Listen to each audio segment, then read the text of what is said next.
Right now, you're going to watch an important BWB episode that's going to give you basically a Q&A. I'm going to share with you my insights, my thoughts, and everything. I want you to first, though, before you watch the video, I want you to comment below.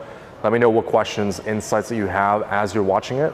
Comment below on the answers to this question that you're about to see. And also, any questions that you have you want me to answer on future BWB episodes. I'm watching all the specific comments that you have. I'm going to comment, I'm going to read, and go through that as well. Thanks for watching. What if I want to keep my small business small? Is that okay? Keeping your small business small, I think that's, there's a lot of colleagues I have, friends.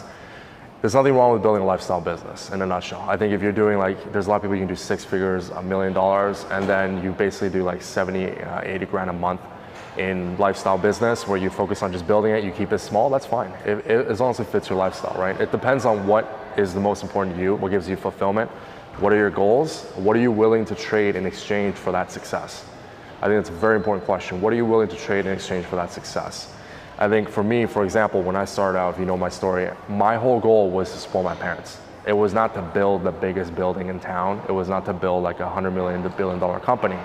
That's my focus now, but when I started, it was just to support my parents. If I did 6 figures and I was able to retire my mom and my dad, that's great, which I've achieved, and I'm very fortunate and blessed to have been able to do that. But that's my goal then, and as you build your business and as you get older, your priorities and your goals and your dreams, or whatever you want to call it, shifts. And so I think that if it's the same for you, if right now you can only see yourself doing 100K a year, 500K a year, $1 million a year, that's fine. And if you're wanting to keep the business small, that's great. Just make sure that you stay relevant in your industry and with your target audience. One of the things I always talk about is if you've got 1,000, 10,000 target audience, like raving customers and clients that you have that just buy your product or service depending on the price point, then that's awesome. Just make sure you stay relevant to them in the changing competitive landscape. So for example, if right now you wanted to start a business a small business, you want to keep it small in the videotape cassette business, you could build a 6-figure business from it. There are people that still collect these types of items. But if you want to build a $100 million or $1 billion company, I would really question the idea of going for videotapes or cassette tapes.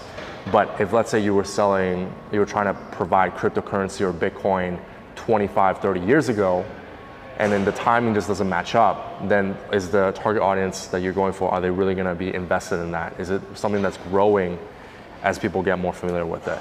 So you want to make sure that it aligns with your personal goals. Understand that things are going to change, right? Right now, if you want to build 6 to 7-figure business, you can do it. It's actually very, very simple.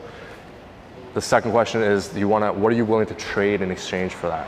If you want to get bigger, if you want to build $10 million, $100 million company, like from my experience, I'm on the journey right now, but the people that I've talked to, my colleagues and friends and whatnot, that have built these companies, sold it or retained it, these businesses, I mean, they had to trade a lot, right? They had to work a lot. They had to sacrifice the relationships. They had to sacrifice the time.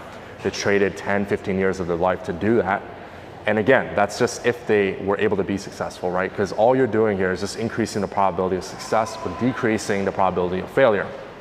That's another key principle that I want you to understand too, is the probability. So in a nutshell, I think really focus on what is it that you want right now. Understand it's going to change 5 to 10 years from now. Once you focus on developing that, then you can be able to go further with it. And if you want to keep your business small and lifestyle business, get married, have kids, spend time with your kids and whatnot, then that's great.